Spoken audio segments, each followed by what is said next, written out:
Ça me fait très plaisir d'accueillir nos trois conférenciers aujourd'hui. C'est une conférence du CRIR. J'ai négligé de le dire, c'est une conférence du Centre de recherche interdisciplinaire en réadaptation du Montréal métropolitain, en collaboration avec l'Institut universitaire sur la réadaptation en déficience physique. Donc aujourd'hui, cette conférence réunit Martine Bérubé, coordonnatrice mobilité à la Société de transport de Montréal. Bonjour. Ainsi que deux professeurs-chercheurs. Il s'agit de Philippe Archambault, qui est professeur titulaire à l'École de physiothérapie et d'ergothérapie de l'Université McGill et chercheur au CRIR et URDPM, ainsi que sa collègue Isabelle Gélina, qui est professeure agrégée et directrice des programmes d'études supérieures, toujours à l'École de physio et d'ergothérapie de l'Université McGill, et elle est chercheuse au CRIR elle aussi. Sans plus tarder, je leur passe la parole. Bienvenue à vous. Merci d'être parmi nous. Merci Frédéric. Alors, c'est un plaisir pour nous d'être parmi vous et de vous faire part de ce beau projet de collaboration entre la Société de transport de Montréal, la STM, et le CRIR et aussi le CIRIS.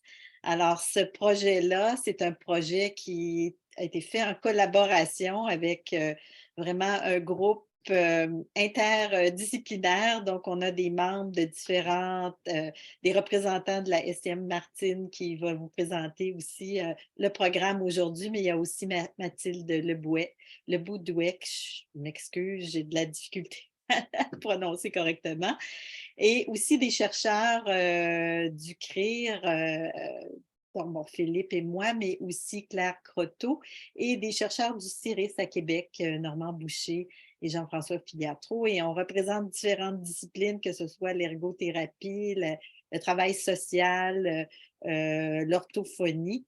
Donc, différentes disciplines là, qui ont collaboré et contribué là, à ce projet. Alors, comme vous le savez probablement, le transport, c'est important pour faciliter la participation sociale, l'accès au travail et aux activités de loisirs. Et c'est un déterminant important là, de la santé. Afin de faciliter cet accès au transport, il y a plusieurs juridictions qui ont développé des services de transport adaptés pour les personnes qui sont en situation de handicap.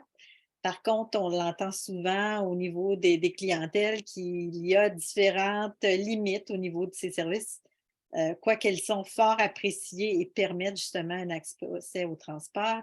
Il y a des limites et il y a aussi un intérêt grandissant là, de la part des différentes sociétés de transport et des municipalités envers le transport en commun régulier afin d'améliorer l'accessibilité au transport pour ces clientèles-là.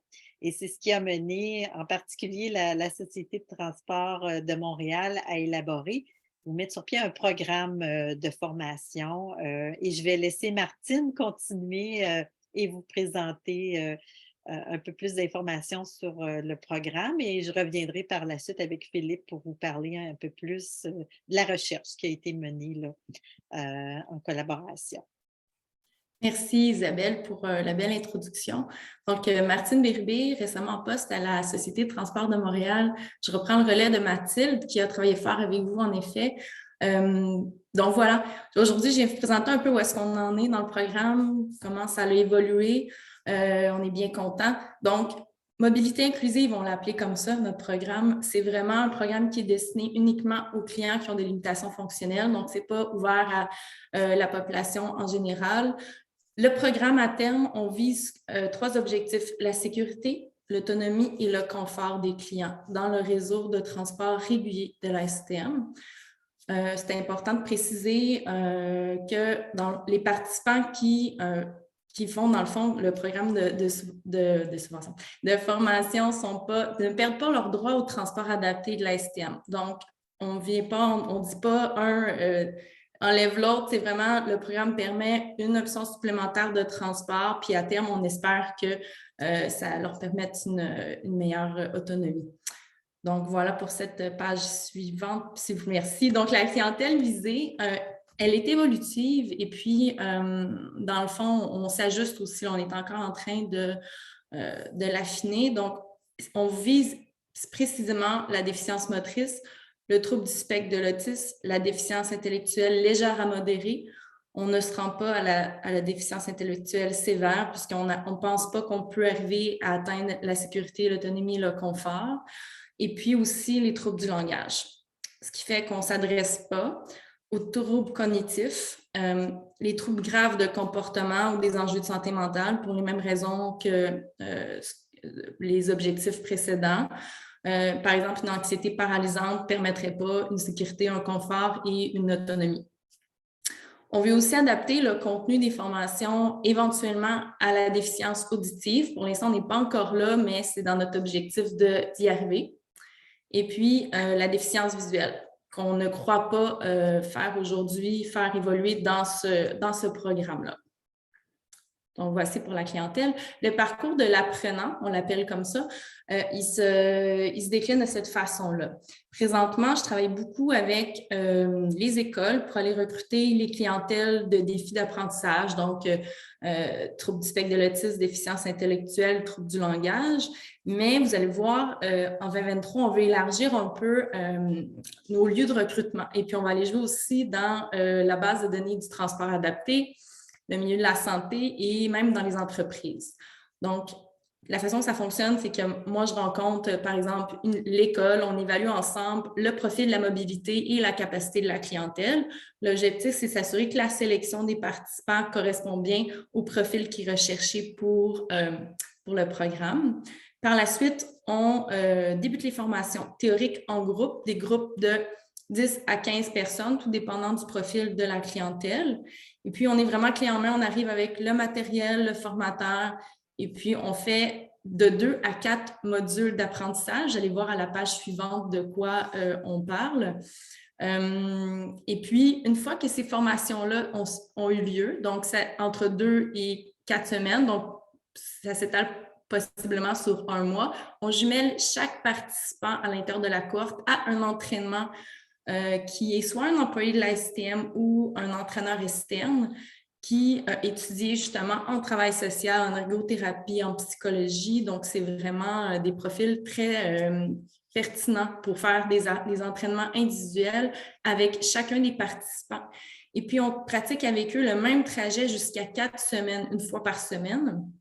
Puis, ce qu'on espère à terme, c'est que à la fin, on ait réussi à faire en sorte que le participant est capable de faire un trajet de façon autonome, sécuritaire et dans le confort. Après l'entraînement, l'entraîneur fait un bilan individuel par client qui est remis à l'école et aux parents. L'objectif, c'est qu'il y ait une itération dans tout ça, puis qu'on n'en arrête pas là, et puis que l'école et le parent continuent aussi à consolider les acquis. Donc, c'est vraiment un beau processus. Et puis, nous, on remet à la fin des entraînements une carte puce identifiée aux jeunes, au nom du participant. Notre objectif, puis c'est vraiment là qu'on mesure si ça fonctionne, c'est que le participant l'utilise le plus possible. Donc, c'est vraiment là qu'on voit si on a réussi à créer une nouvelle habitude de transport. Voilà. Donc, ça, c'est le programme de façon très macro. Si vous voulez, on pourrait passer à la prochaine page. Donc, voilà, vous voyez, ça décline les formations d'une façon différente. Il y a 4 modules de formation, l'utilisation d'autobus, l'utilisation du métro, la planification, le service à la clientèle et le dernier, c'est un rallye en métro et en autobus avec les inspecteurs de la STM. Je vais vous donner un petit peu plus de matériel pour vous mettre sur la main dans les prochaines pages, mais pour l'instant, ce que je voulais vous montrer, c'était à un niveau très macro que, dans le fond, la formation en groupe est composée à la fois de modules théoriques, mais aussi de visites pratiques. Donc, vous voyez, dans l'utilisation de l'autobus, il y aura un PowerPoint, vous allez le voir dans les prochaines pages, mais il y a aussi une visite d'un autobus nolisé de la STM qui vient vraiment sur place devant l'école. Et puis, on a une simulation de le passage d'un titre, rentrer dans l'autobus, comment vient se comporter, attendre de façon sécuritaire. Donc, tout ça permet vraiment une vraie expérience qui est beaucoup plus tangible que simplement une formation théorique. Puis ça permet vraiment de créer des repères à cette clientèle-là, puis c'est très apprécié par les participants. Le deuxième volet, c'est l'utilisation du métro. Vous allez voir que c'est un module qui est un petit peu plus théorique. Il n'y a pas de pratique dans ce module-là. Le prochain, c'est planification service à la clientèle. Et puis, essentiellement, ce module-là c'est des exercices. Dans le fond, chaque jeune a comme mandat d'aller, par exemple, à la ronde et puis on leur dit par où vous passez, quel trajet vous passez. Donc, on fait vraiment des simulations de trajet leur permettant de comprendre l'importance de bien planifier un trajet. La notion entre un temps réel, le temps planifié, avoir une option B, C, gérer les imprévus, qu'il n'y a pas de stress à avoir. Donc, c'est vraiment plus un volet pratique. Le dernier module, c'est un rallye en métro. Il y a aussi un volet théorique. Donc, on revient sur des éléments qui ont été précédemment dits dans les modules, mais on sait, et c'est important souvent avec les défis d'apprentissage, de répéter 2 fois l'information de façon à s'assurer que c'est bien compris. Donc, on revient de cette façon-là sous un autre angle sur les comportements sécuritaires et la gestion des imprévus. Et puis, par la suite, on part avec le groupe. C'est les inspecteurs de la STM, d'ailleurs, que vous voyez dans le métro, là, identifiés comme inspecteurs STM, qui amènent le groupe en autobus et en métro, faire une station de métro et revenir. Donc, c'est vraiment très apprécié. C'est aussi très valorisant pour les jeunes de sentir cette proximité-là avec des gens de confiance. Voilà pour le volet formation. Et par la suite, oui, c'est ça. Donc, on peut passer à ça directement. En effet, voilà, le contenu, dans le fond, des présentations que je vous parlais est fait de façon à ce qu'il y a beaucoup d'éléments visuels plus que de paroles, parce que dans le fond, on sait que c'est important de laisser des repères et puis de bien que, dans le fond, les jeunes et la clientèle comprennent bien les éléments, les outils qui sont à leur disposition pour se repérer. Donc, vous voyez, là, je vous mets, dans le fond, j'ai mis l'espèce d'ordre du jour de l'utilisation de l'autobus. Vous voyez que c'est des grandes étapes qui sont déclinées en petites tâches, mais qui permettent de vraiment figurer comment on va bien prendre l'autobus, de quelle façon se comporter. On met aussi l'emphase sur le rôle du chauffeur parce qu'on pense que c'est important de justement identifier qu'il s'agit d'une personne de confiance puis qu'ils peuvent s'adresser au chauffeur s'il arrive quoi que ce soit, que c'est un bon réflexe puis qu'il n'y a pas de lieu de s'inquiéter. Donc, pour le voyage en autobus, je vous rappelle qu'il y a aussi la visite de l'autobus qui venait sur place. Donc, tu sais, ça fait vraiment le tour là, nous croyons, là, pour l'autobus. Pour le métro, c'est simplement le PowerPoint. Donc là, c'est la partie vers le bas de la présentation. Donc, on décline encore une fois les déplacements en métro. En fait, l'important dans le métro, c'est ce qui semble un petit peu... ce qu'on se rend compte, c'est que c'est de se repérer bien, au niveau de la rue, niveau tourniquet, niveau quai du métro. Donc, on met vraiment l'emphase sur chaque univers rue, tourniquet et quai métro. On met beaucoup d'éléments visuels pour que, encore une fois, on soit capable de créer des repères et puis créer des bons réflexes en cas de situation de crise ou d'inconfort, d'aller voir encore une fois le changeur dans la loge pour s'adresser ou un inspecteur STM, ça arrive quoi que ce soit. Puis voilà, donc les présentations PowerPoint sont vraiment faites de façon à utiliser beaucoup le visuel.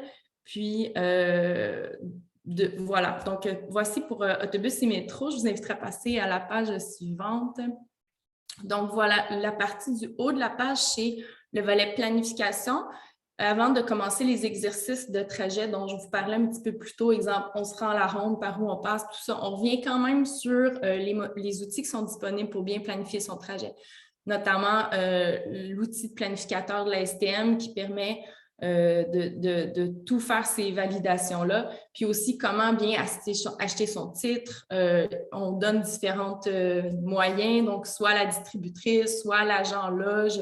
Donc, on place vraiment la table sur comment bien acheter son titre de transport. Puis là, après, on va dans l'exercice de comment bien planifier son projet. Puis, pour ce module-là, chaque étudiant a soit un téléphone ou un ordinateur qui permet vraiment de faire technologiquement le trajet. Puis, ça permet vraiment de consolider tout ça. Là. Puis, on voit l'importance de bien faire cette action-là avant de se lancer, de prendre le trajet par soi-même. Le dernier module, c'est, en fait, je vous ai fait un extrait de le volet théorique du module 4, qui est le rallye métro avec les inspecteurs de la STM, parce qu'on se rappelle qu'il y a un volet théorique avant de partir en métro. Donc, ce module-là met vraiment l'emphase sur les bons comportements sécuritaires. Donc, je vous mets des extraits, là, par exemple, en bus, c'est très imménagé, ça reprend aussi la même signalétique que vous retrouvez dans le métro, là, dans des affiches là, un peu partout. Donc, comment se comporter, quoi ne pas faire, ça met vraiment la table à tout ça. Puis par la suite, voilà, les inspecteurs partent avec le groupe en classe, puis ils vont vraiment le tester concrètement. Donc, c'est super, ça fonctionne très bien aussi. Je vous inviterai à passer à la prochaine page. Merci. Donc, je voulais vous partager un peu les résultats pour 2022 qui sont quand même intéressant. On se rappelle que c'était comme, on était plus en projet pilote l'année passée, c'était comme un peu la première fois qu'on avait une feuille de route définie. Donc, on est quand même, puis je dis on, je m'exclus parce que c'est entièrement Mathilde qui a réussi à aller rechercher 14 cohortes dans 10 établissements scolaires. Ça représente plus ou moins 166 apprenants formés. Donc, c'est pas rien. Je me suis amusée à décliner un peu les profils de chacun de ces apprenants-là. Vous voyez qu'on a eu beaucoup de troubles du spectre de l'autisme, déficience intellectuelle, et puis là, on était un petit peu moins dans le trouble langage et parole et déficience motrice. Cette année, on veut aller davantage vers ces clientèles-là. Donc, voilà. Le plan de match pour 2023, vous allez voir, là, on a passé de 166 à 500. Donc, cette année, on est rendu à une autre vitesse de croisière. Moi, mon objectif, c'est vraiment d'aller au-delà des établissements scolaires. Donc, j'ai 50 cohortes à faire pour cette année dans des établissements scolaires. Les profils recherchés sont les mêmes, c'est-à-dire des TSA, troubles du langage. Je m'excuse, j'aurais dû mettre aussi déficience motrice parce qu'on se rend aussi en déficience motrice dans les établissements scolaires.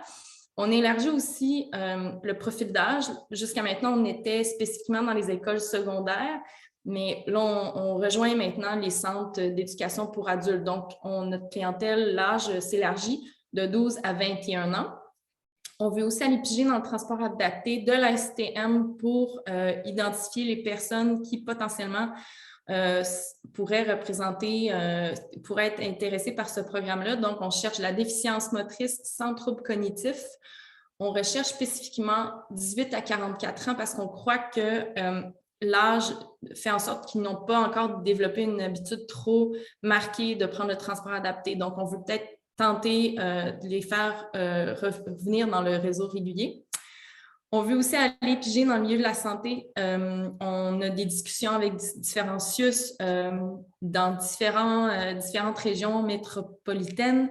Donc, on cherche de l'ADI, TSA, troubles du langage. Dans le fond, on cherche tout dans les CIUS. On met pas de critères, tous les âges. Donc, si vous entendez...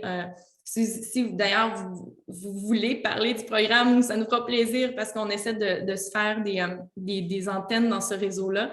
Et puis, on va aller aussi en entreprise. On veut rejoindre des entreprises qui génèrent des transports, notamment avec le transport adapté. Donc, on fait des recherches de transports fréquents pour aller identifier les entreprises qui rayonnent parce qu'ils ont engagé beaucoup, exemple, de déficience motrice sans trouble cognitif. Donc, ça pourrait représenter une belle alternative de transport pour ces employés-là. Puis, on est ouvert à tout aussi. Donc, nous, cette année, on a une grande feuille de route. Puis, n'hésitez vraiment pas à parler du programme et puis à nous interpeller si vous avez des questions ou si vous pensez connaître quelqu'un ou une entreprise qui serait intéressée par le programme. Je recéderai la parole à Isabelle pour la suite des choses. Merci, Martine. Alors, moi, je vais vous parler avec Philippe des projets de recherche qui ont été mis sur pied là, en parallèle avec le développement du programme. Alors, les projets avaient deux objectifs. Le premier, c'était de déterminer si le contenu et le format des ateliers sont appropriés. Et là, on ciblait vraiment dans ces projets-là la clientèle ayant des déficiences physiques. Alors, c'est de voir si le contenu et le format étaient appropriés. Et le deuxième objectif, c'était de déterminer si la participation aux ateliers facilite l'utilisation du transport en commun régulier par ces mêmes clientèles. Alors, pour la première partie, le premier objectif là, qui portait plus sur valider le contenu et le format des ateliers, on a, on a recruté 2 groupes d'experts qui ont participé à des groupes de discussion. Et ça portait vraiment plus sur la partie théorique de la formation. Alors, on avait 6 personnes avec déficience physique qui utilisent le transport en commun régulier comme premier groupe d'experts. Et le deuxième groupe était constitué de cliniciens et de représentants d'organismes communautaires. Donc, on avait 7 participants dans ce groupe-là. Et on a effectué différentes analyses qualitatives suite au groupe de discussion. Alors, Philippe, si tu veux passer à la prochaine. Alors, les résultats, c'est que généralement, les participants étaient très satisfaits là, du contenu puis du format des ateliers, du volet théorique. Ils ont fait plusieurs suggestions et certaines ont déjà été mises en place là, dans ce que Martine vous a mentionné. Mais une des suggestions était vraiment d'intégrer ou d'avoir des discussions sur les craintes potentielles que les usagers pouvaient avoir à propos de la sécurité et de la fiabilité du transport en commun. Donc, d'avoir certaines discussions par rapport à ces aspects-là et de l'intégrer à la formation. Aussi, d'ajouter du contenu sur les droits. Par exemple, qui a priorité pour les espaces ou les sièges adaptés? Est-ce que les chiens guides sont permis? Quelles sont les responsabilités de chacun, donc en particulier celle du chauffeur. Et au niveau du format aussi, c'était d'identifier là, comment les différents contenus pourraient être présentés, soit sous forme de webinaire, mais aussi, il y avait eu aussi les commentaires de voir est-ce que certaines parties de cet enseignement ou des préalables à cet enseignement pourraient être effectuées là, soit dans les centres de réadaptation, quand les usagers sont en traitement en centre de réadaptation ou par d'autres organismes communautaires. Et il y avait aussi tout le volet de l'orientation géographique qui a été introduit par la suite là, dans la formation, qui avait été souligné là, à ce moment-là par les participants là, au groupe de discussion. Alors, je vais inviter Philippe à vous présenter les résultats sur le deuxième objectif là, de cette recherche. Oui, merci Isabelle. Donc, suite à cette première phase, en fait, ça a été réalisé vraiment au tout début du projet de formation là, de la STM là, qui a commencé en 2019, là, soit avant la pandémie. Et suite à ces discussions-là, il y a eu des ajustements là, qui ont été faits dans le programme de formation, dans le contenu. Puis, nous, on suivait avec un deuxième objectif qui était de savoir si la formation facilitait, en fait, l'utilisation du transport en commun, toujours avec une clientèle déficience physique, parce que c'était la première phase là, du projet à ce moment-là. Le contenu avait été fait pour cette clientèle-là seulement. Donc, comme participants, on a eu 2 groupes de 6 participants, tous des gens avec des incapacités motrices, qui ont participé au programme de formation. Donc, c'était des adultes. Nos critères, c'était d'avoir des adultes donc âgés entre 18 et 75 ans, qui étaient des utilisateurs habituels des services de transport adaptés, mais qui n'utilisaient pas de façon courante le transport collectif régulier. Certaines personnes pouvaient avoir des expériences préalables en transport collectif. Peut-être que c'était avant que leurs conditions changent puis qu'ils aient au transport adapté ou bien qu'ils pouvaient s'en servir là, très occasionnellement pour des parcours bien définis, mais qui étaient intéressés à développer leur autonomie. Pour poursuivre là, la façon dont le projet s'est déroulé, donc il y a eu les ateliers de formation qui ont été donnés, toute la partie en groupe là, que Martine a décrite. Ça s'est fait en avril 2019, donc incluant les essais. Puis à ce moment-là, il y avait des essais. Il y avait un essai en métro là, avec la partie métro, mais je pense que ça a été changé puis ça a été maintenant un module à part. Mais à cette époque-là, au début, là, c'était inclus. Ensuite, il y a eu la formation individualisée, 1 à 1. où on pratiquait un déplacement qui était important pour la personne. Puis ensuite, au cours de l'été, là, les personnes se faisaient remettre un titre gratuit, une carte opus gratuite, puis pouvaient effectuer des déplacements de façon autonome au cours de l'été.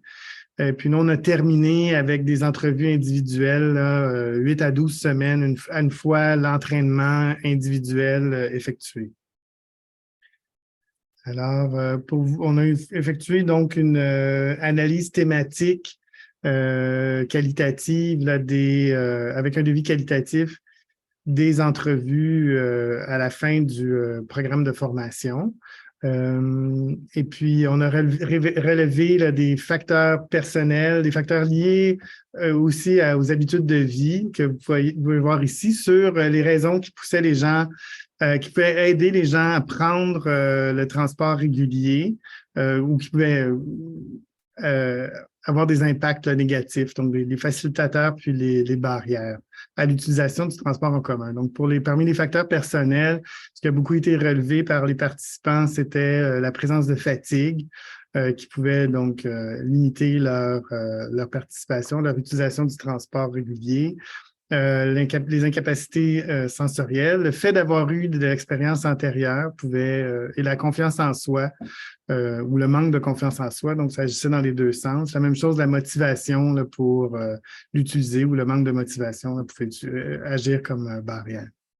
Parmi les habitudes de vie, il y avait beaucoup la situation professionnelle, si la personne avait un emploi ou non, son horaire, et le type d'aide à la mobilité qui pouvait être utilisé, qui pouvait, encore une fois, si les gens utilisent un fauteuil manuel versus un fauteuil motorisé, par exemple, ça pouvait rendre plus ou moins difficile l'utilisation du transport.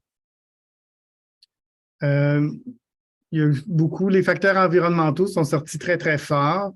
Dans l'environnement social en particulier, on parlait des interactions positives ou négatives qui pouvaient avoir lieu avec les chauffeurs ou avec les autres utilisateurs. Même chose, la présence de foule aux heures de pointe là, qui peut être un enjeu. Puis il y a une citation, là, un participant qui a dit il y en a un qui a fallu qu'un passager lui dise de s'enlever parce qu'il ne s'enlevait pas. Même quand je suis sorti du bus, il y avait du monde dans l'allée, il ne se tassait pas. J'ai dit excusez, il ne se tassait pas. Fait que ça revient un peu là, avec ce qui avait été dit par le premier groupe où les gens, une des recommandations, c'est que de mieux former les gens à savoir quels sont leurs droits, puis aussi de leur dire d'interpeller le chauffeur, là, de demander l'aide du chauffeur quand c'est nécessaire. Environnement physique, il y avait une reconnaissance d'une meilleure accessibilité du nouvel modèle d'autobus. Il faut savoir qu'il y a encore plusieurs modèles d'autobus à la STM, certains avec la rampe arrière, la rampe avant. Donc, il y a eu plusieurs essais, là, mais là, il y a une tendance, si je me souviens bien, là, une conversation avec Mathilde d'y aller avec le nouveau modèle, avec la rampe en avant, qui est beaucoup mieux parce que le chauffeur voit où la rampe se déploie.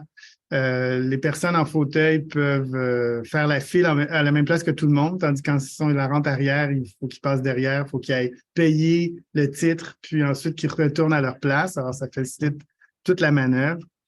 Fait que ça, c'était reconnu, mais il reste encore des anciens modèles. C'était donc de connaître là, les différents modèles, la fiabilité du réseau de transport public, la fiabilité des rampes d'accès, des choses aussi comme le niveau sonore des annonces, des arrêts, là, qu'on les entende bien là, par-dessus le bruit ambiant. Ensuite, par rapport aux ateliers, donc les participants aussi commenté par rapport aux ateliers.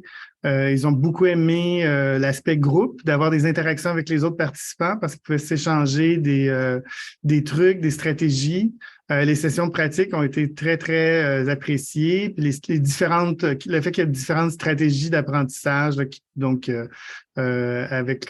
pouvaient s'adapter là, aux différents styles. Ce qui aurait pu être amélioré, certains auraient aimé plus de temps pour pratiquer. Puis ça, c'était beaucoup, il y avait l'aspect groupe, puis il y avait l'aspect pratique là, qui étaient ensemble. Je pense qu'il y a eu des ajustements.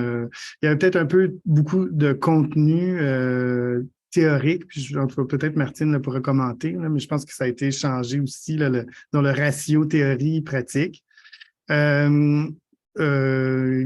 L'orientation, là, tout ça, le crainte de se perdre, je pense surtout dans le métro, puis encore une fois, je pense que ça s'est amélioré, il y a eu de l'amélioration de ce côté-là. Puis, bon, un peu comme je l'ai dit tout à l'heure, pas assez de...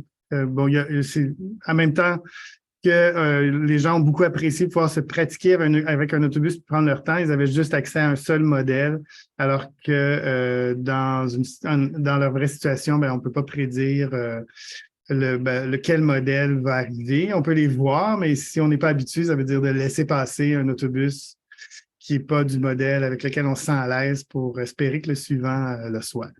Alors, donc, peut-être de se pratiquer avec différents modèles, là, ça peut être intéressant aussi.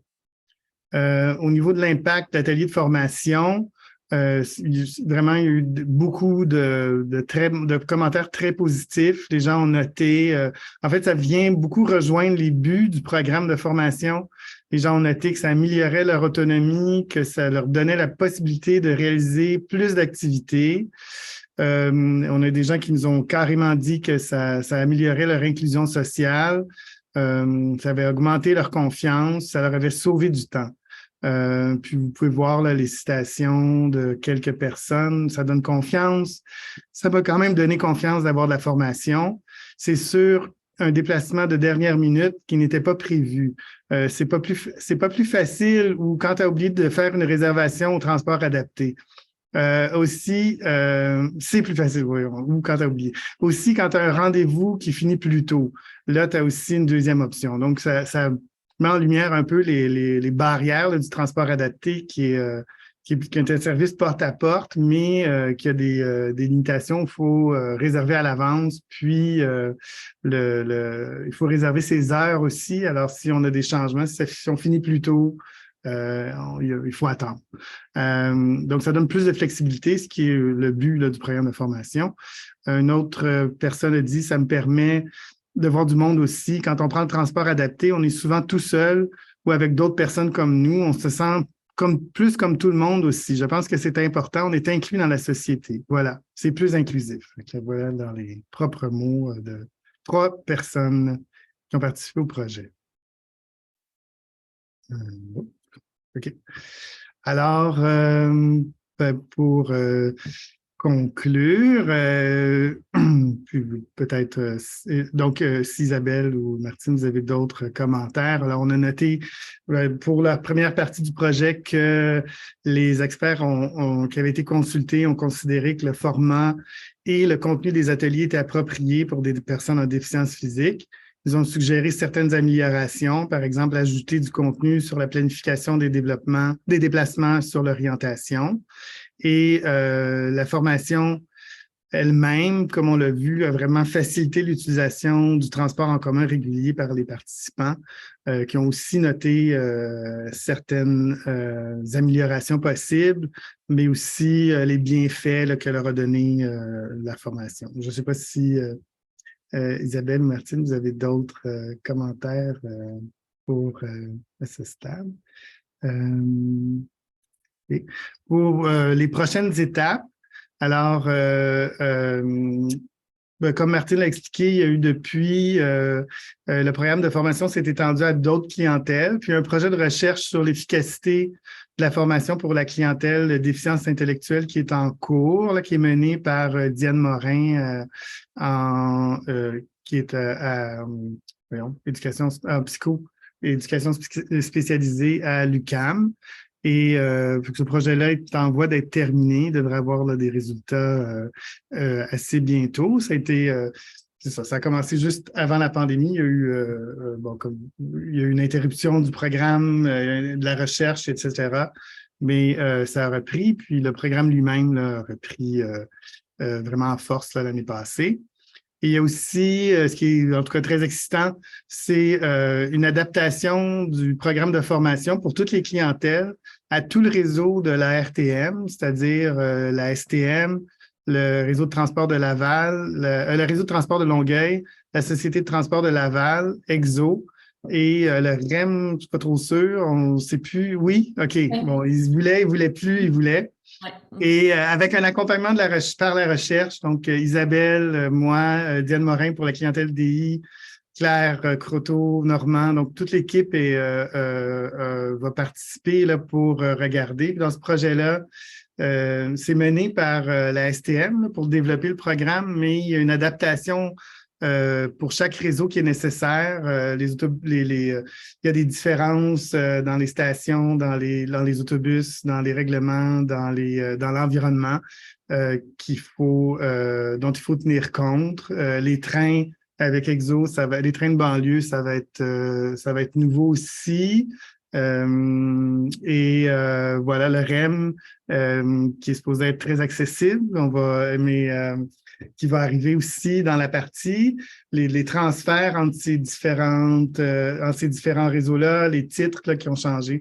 Alors, tout le contenu là, va devoir être adapté et pour pouvoir être donné là, à l'ensemble de la clientèle de la RTM.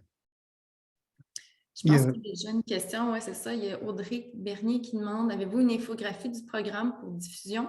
Bien, justement, je rebondis sur ta dernière phrase de Philippe. Présentement, il y a un univers graphique qui a été travaillé pour la diffusion du programme sur le réseau de la STM. Puis lui, il est pas mal, il est terminé, il est à point absolument. Puis il y en a un autre qui doit avoir lieu pour toute la métropolisation qu'on appelle. D'ailleurs, je tiens à dire qu'on n'est pas encore officiellement sur les réseaux de transport externe. Il va y avoir un lancement officiel au mois de juin. Puis normalement, le début du recrutement devrait se faire à quelque part à l'automne. Donc, je ne sais pas si je réponds à ta question, Audrey. Est-ce que tu voulais avoir le visuel pour le diffuser ou tu voulais savoir s'il y avait un univers visuel créé? Ben, en fait, c'est pour le diffuser donc au sein du CIUS. Pour le programme actuel. Voilà, c'est ça. Donc, avec plaisir. Oui, parfait. J'avais oublié des remerciements là, tous les partenaires. C'est sûr, la STM a beaucoup investi dans le programme, mais aussi en libération là, du temps là, de Mathilde. Il y a eu le groupe communautaire Exequo. Le projet a été financé par Société Inclusive, puis il y a aussi eu l'implication du CIUS du Centre-Sud. Je voulais vous féliciter premièrement parce que moi, je suis éducateur en DI-TSA depuis presque 20 ans. Donc là, je suis en première ligne au CLSC du Plateau Mont-Royal. J'ai travaillé au CRDI avant ça pendant presque 15 ans. Puis moi, je suis beaucoup plus du côté TSA que DI, en fait. Puis, premièrement, je trouve que c'est un super beau projet. Dans le fond, nous, les éducateurs, on a fait traditionnellement beaucoup d'apprentissage au transport avec nos usagers. On était les personnes désignées dans le réseau pour faire ça. Donc, c'est le fun de voir qu'il y a quelque chose d'aussi qui est réfléchi, qui est soutenu par la recherche. La présentation des volets, tout ça, il me semble qu'il y a un très, très bon travail qui a été fait. Ça, moi, je trouve ça super. Puis, en même temps, je réfléchissais parallèlement, pendant que j'écoutais la présentation, je pensais à ma clientèle TSA. Dans le fond, on a beaucoup d'usagers TSA sans déficience intellectuelle de tous les âges. C'est vraiment la majeure, puis on sait que la vague va continuer à déferler aussi dans les services de première ligne. Donc, on est beaucoup plus en TSA, puis donc des gens qui sont appelés à être de plus en plus scolarisés, là, qui poursuivent des études de secondaire, niveau cégep, université.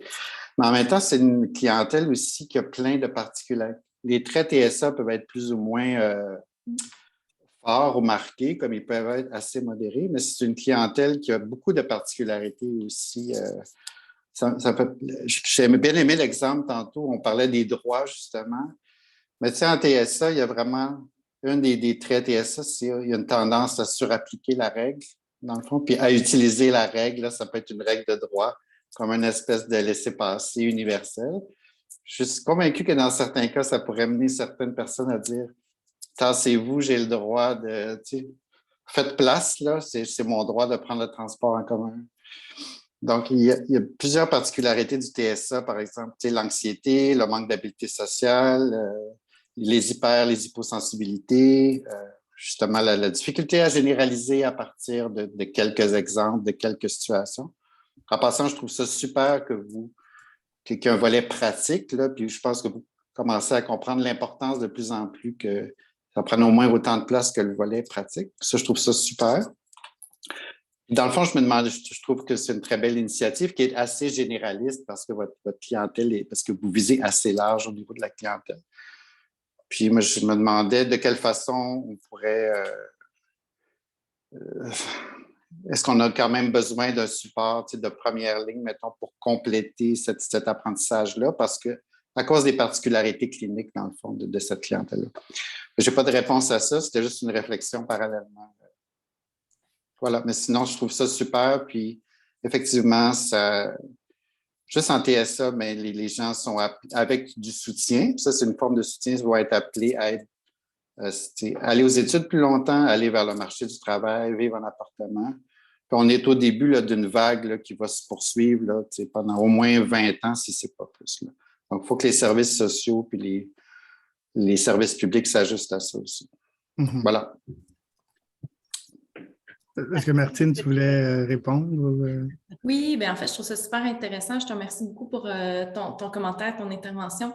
Puis, je vais faire un petit parallèle avec le monde scolaire. Il y aura toujours des écoles, des points de service TSA, il y aura toujours des éducateurs spécialisés. Puis, on sait que quand on arrive, on est tentant là, parce qu'on arrive avec un service clé en main. Puis, notre objectif, puis on mise vraiment là-dessus, c'est pas de faire qu'eux se déchargent de cette responsabilité-là. On veut que l'école, puis c'est la raison pour laquelle le bilan est réenvoyé par la suite à l'école et aux parents, pour s'assurer qu'il y a une poursuite de... Mais en effet, je suis bien honnête avec toi, Patrick, on a de la misère à créer des liens avec le milieu de la santé parce que c'est pas évident. C'est plus facile de rentrer dans une classe puis tu as déjà le groupe de constitué, 14 personnes assises à la même place à la même heure. C'est plus facile à organiser que, dans le fond, là, ce qu'on fait avec le milieu de la santé, c'est très sporadique. On reçoit des noms à gauche et à droite. On essaie de faire des courses qui sont homogènes. En toute sincérité, on n'a pas encore réussi à en faire une parce qu'on n'arrive pas à atteindre un bassin de 10 personnes avec des déficiences qui sont complémentaires ou pas trop hétérogènes. Mais oui, en fait, je dis plein de choses, mais ce que je voulais dire, c'est que j'étais d'accord sur la poursuite, la complémentarité de chacune de nos actions, puis l'importance c'est ça. L'importance de la complémentarité. Je vais structurer ça comme ça. Bien, juste ajouter, dans le fond, oui. Je pense que justement, c'est vraiment que ce programme-là existe à la STM avec des chercheurs, conjointement avec des chercheurs. Ça doit être connu vraiment dans la première ligne. Et ce qui arrive dans la première ligne dans le moment, c'est que il y a des équipes des ITSA de plus en plus. Ouais. Puis il y a tout un processus de transfert de services en DI-TSA dans le moment. Donc, il y a beaucoup de services qui vont être donnés plus localement dans les CLSC. Puis les services du CRDI, le CRDI couvrant toute l'île de Montréal, vont être beaucoup plus surspécialisés. Okay. Puis ça, c'est déjà en marche là, depuis plusieurs années, mais les équipes de première ligne sont appelées à grossir. Et c'est très, très disparate on est spécialisé, mais c'est très généraliste aussi. Comme moi, je travaille avec des enfants, des ados, des adultes. C'est très mélangé, les besoins sont très mélangés. Mais l'arrimage avec la première ligne, sachant que ça va se développer davantage, ça serait vraiment intéressant. Puis nous, on pourrait faire connaître votre programme. Absolument. Oui, allô, tout le monde. Félicitations pour ce projet-là. Moi, je trouve vraiment que c'est un projet. Je pense qu'il y avait un projet qui était peut-être similaire à Québec, si je ne me trompe pas. Oui, il y a un projet similaire à Québec. C'est vraiment super. Quelle belle initiative.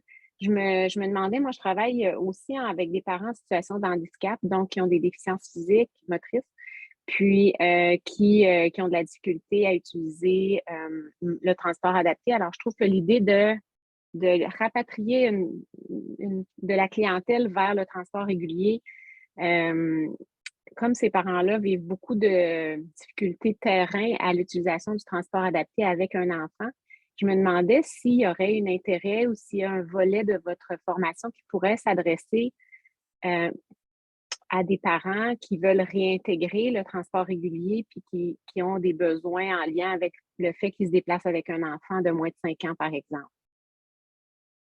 Je vous dirais que ce n'est pas sur la mire là, présentement. C'est sûr que là, on vise plus le participant. Il y a des mesures qui existent, comme l'exemple la carte d'accompagnement qui permet aux parents de circuler gratuitement avec son enfant. Mais c'est intéressant. Je note ce que tu dis, Nancy, puis je note. Je n'ai pas de réponse à court terme, mais je trouve ça intéressant. Peut-être vous dire aussi que quand on va dans les établissements scolaires puis on arrive, là, nous, avec la formation et l'entraînement, souvent, on n'a pas le choix de faire des rencontres de parents pour expliquer le contexte de la portée du programme. Il y a aussi une autorisation parentale qui est signée avant parce il doit y avoir des partages de données spécifiques sur le jeune à l'entraîneur. Donc, il faut que les parents acceptent de partager les données. Fait qu'on gère aussi indirectement la motivation et l'anxiété du parent. On finit par, mais pas via le programme de formation, mais par les actions qu'on pose autour de ça. On finit par l'aborder. Je voulais juste préciser peut-être que la clientèle de laquelle je parle, c'est une clientèle de parents en situation de handicap et les enfants n'ont pas de handicap.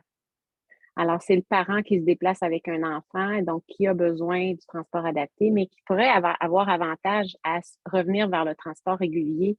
Et souvent, c'est eux qui peut-être sont déconnectés aussi de la réalité du transport régulier, qui n'ont peut-être pas fait ça depuis des années et qui trouveraient peut-être des inconvénients que vous avez nommés tantôt. Puis vraiment, je trouve qu'il était tout à fait... moi, j'étais complètement d'accord avec ça. L'inclusion sociale, le fait d'avoir une flexibilité dans les horaires, d'avoir plus de latitude dans les déplacements. Fait que c'est peut-être une clientèle qui sera pas... vous ne la rencontrerez pas, cette clientèle-là, dans les écoles nécessairement. Donc, par contre, dans les CIUS, oui. Dans les CRDP, oui. Je m'excuse, j'avais mal compris en effet la portée de ta question. Fait que oui, on est là tout à fait, puis c'est un peu l'objectif de... Là, je parlais beaucoup des établissements scolaires parce que jusqu'à maintenant, c'est ce qu'on a fait. Mais en effet, cette année, on va aller piger dans la base de données du transport adapté. Donc là, on risque d'en capter de ce que tu viens de mentionner. Puis aussi, en entreprise, via les entreprises. Mais dans le fond, le milieu de la santé aussi, nous, on n'est pas spécifiquement restreint aux enfants. Là, on veut ouvrir aux adultes. Puis peut-être que le programme de formation, dans sa forme actuelle, en fait, pour la déficience motrice, c'est sûr que les modules sont 2 versus 4, mais pour le défi d'apprentissage, c'est sûr que, exemple, un adulte TSA, peut-être qu'il y aurait l'ajustement du contenu en fonction de, pour pas que ça soit trop infantilisant pour l'adulte. Donc, c'est ça, on veut se tenir à jour, on veut être capable de capter les besoins de tous, puis de répondre à ça. On ne veut pas simplement dire qu'on ne va pas y aller. Au contraire, on veut être capable d'y aller éventuellement. Mais oui, on veut y aller. Parfait. Dans le 1844, là, pour la déficience motrice, moi, je voyais vraiment la clientèle avec laquelle je travaille, en tout cas, peut-être à garder en tête éventuellement. Merci. Ça semble pertinent, très pertinent, en effet. En fait, ouais, moi, je travaille en déficience physique avec les adultes en centre de réadaptation. Puis, justement, je suis éducatrice spécialisée, donc je fais justement aussi l'enseignement de transport en commun, aussi transport adapté avec mes clients.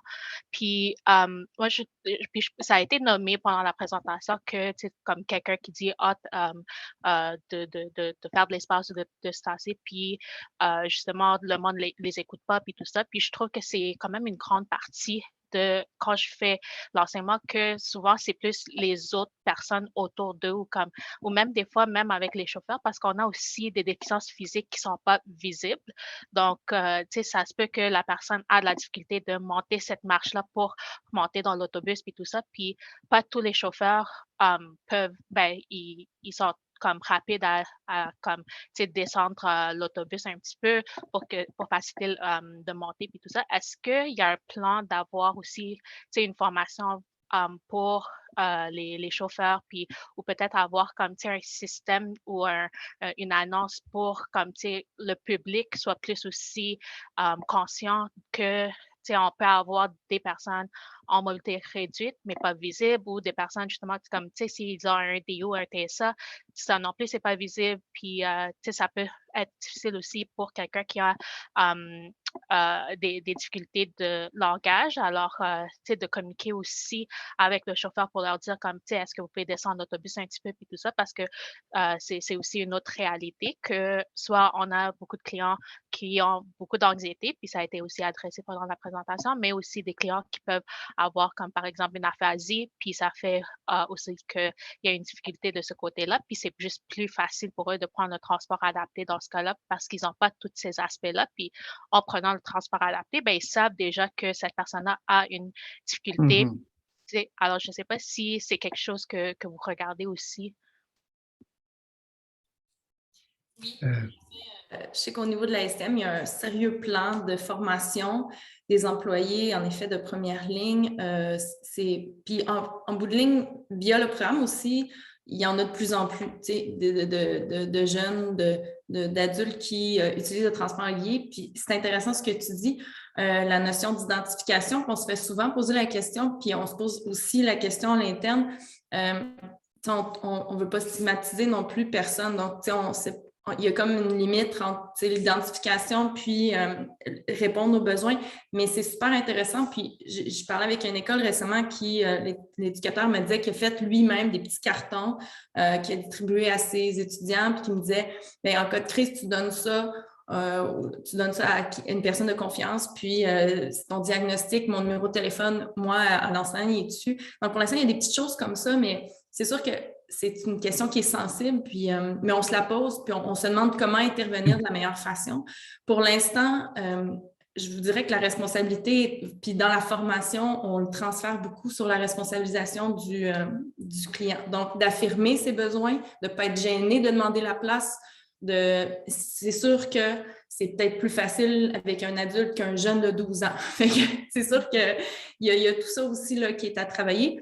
Mais dans l'entraînement aussi, dans le volet personnalisé, ça aussi, c'est vraiment mis en premier plan là, pour développer cette affirmation-là. Mais c'est une question complexe, puis c'est pour ça que je réponds avec 3 volets différents, parce qu'on l'aborde de toutes ces façons-là.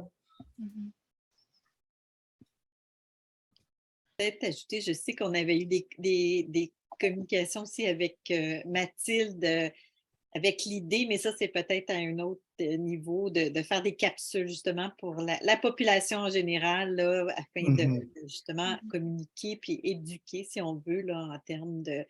Puis ce sera peut-être des choses à venir, c'est peut-être pas dans les priorités là, actuelles, mais je pense que c'est un bon point là, qui est amené de tout ce qu'il y a de sensibilisation des autres usagers là, à ces enjeux-là. Et puis, ça peut définitivement être quelque chose d'autre qui peut être mis en place éventuellement. Super, ben merci beaucoup. Puis c'est ça, je pense que c'est un point important quand même à juste garder en tête parce que c'est ça justement avec mes clients spécifiquement, comme c'est l'enjeu principal pour eux, que c'est plus le public et non pas la difficulté en eux-mêmes de prendre le transport en commun, mais c'est comme vraiment tout le reste. Puis je pense que ça rentre aussi un peu avec ce que quelqu'un d'autre avait dit par rapport à les personnes ayant un TSA qui ont comme l'hypersensibilité, comme ça peut rentrer là-dedans aussi. Et merci d'avoir été là. Merci pour votre présence.